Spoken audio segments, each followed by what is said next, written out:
So I grew up in religion. I grew up in the Methodist Church, this little country church up in Collinston, Louisiana, Riley Memorial United Methodist Church, and I loved it.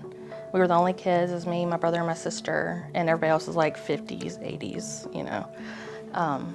But it was great. It was an amazing experience. I went to a Church of Christ school from pre-K all the way up until I was a sophomore, and then I went to a Catholic school my last 2 years.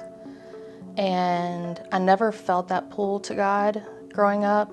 It was always something like everybody around me, like everybody in my circle, they were in like religious Christians. And I never really felt that pull to God, like He was like the answer. And I always felt guilty for asking Him for, physical things, like everybody in my class and people around me, like, I pray for a Lamborghini, I pray for a big old house or whatever. And I was like, that just doesn't seem right.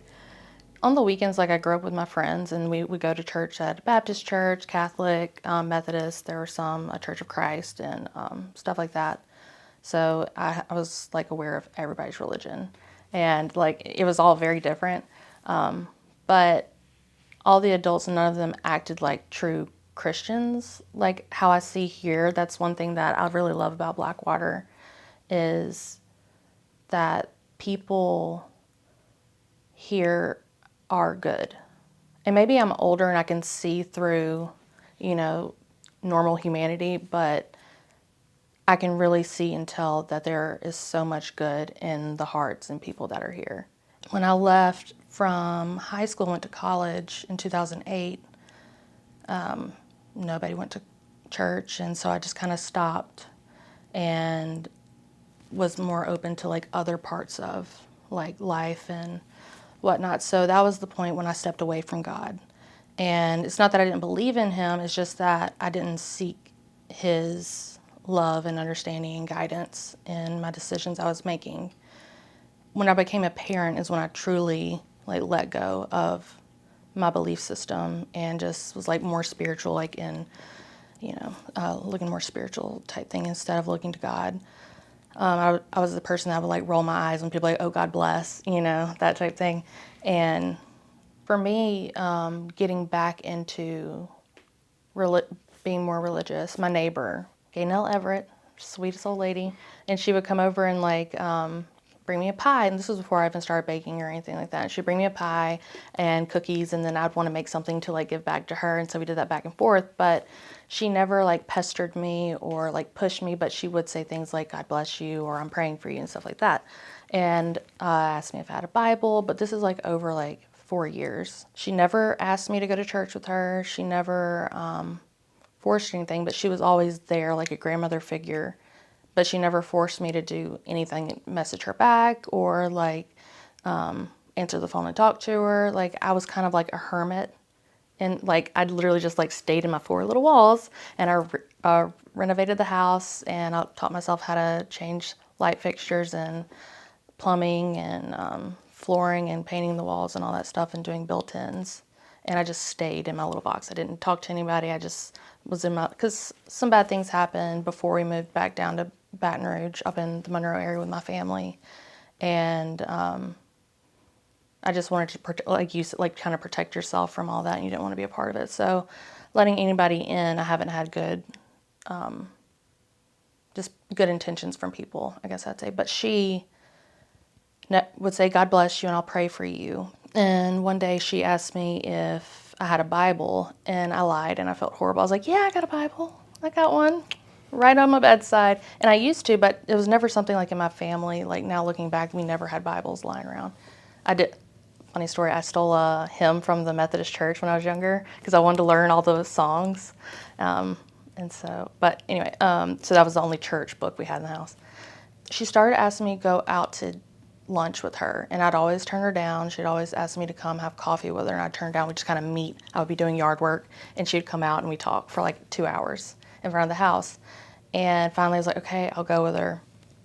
And we went to CC's, and it was this year, and she prayed for me, like prayed over me while we were sitting there in coffee. And it was just a weird experience, but then she asked me if I believed in God, and I had to really sit there and like sit with that and just acknowledge it because it's been on the back of my mind, but I never wanted to talk about, like me and Garrett never talked about religion. We never talked about our beliefs in God because he has the same background. We grew up in high school together. We just never talked about it. But when she directly asked me that, it forced me to think about it.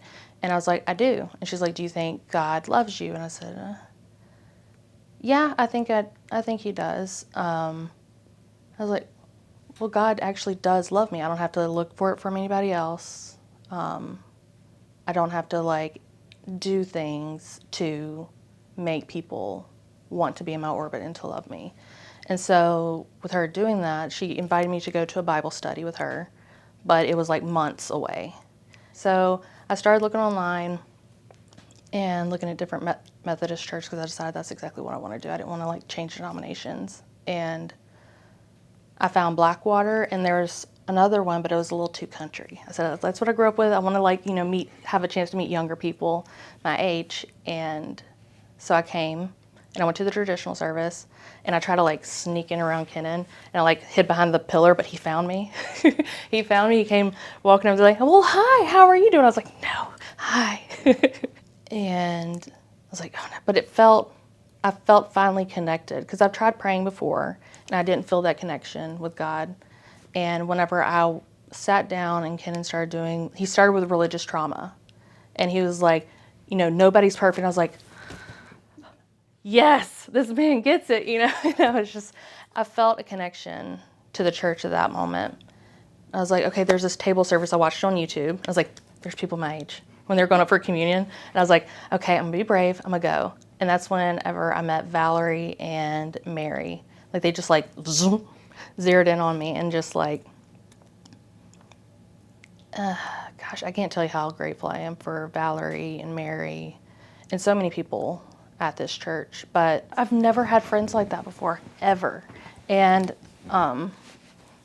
now we hang out weekly. We go to a book club together. We go have dinner, Brianna, her, Samantha, Amy, Mary, we've all connected in a way that I've never connected with other women. I didn't mean to do that coming here, but people just slotted into, Jacob and Trey. They're my brothers, and it's just a weird, beautiful thing that I never thought I'd ever have or, ever deserve to have something like that.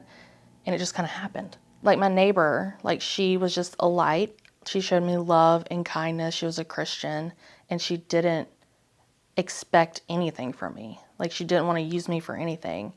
And I want to be that. I really want to be that person to somebody that feels alone and they don't have, any support in any way. And I had gone through some really dark moments. But when I encountered someone who showed kindness and love towards me, and I learned to, that song J.J. Heller, that I am loved by God. He loves me unconditionally, and learning that I'm not a victim of a lot of things that have happened to me in my past. I am a fighter, and I'm strong, and I'm not weak.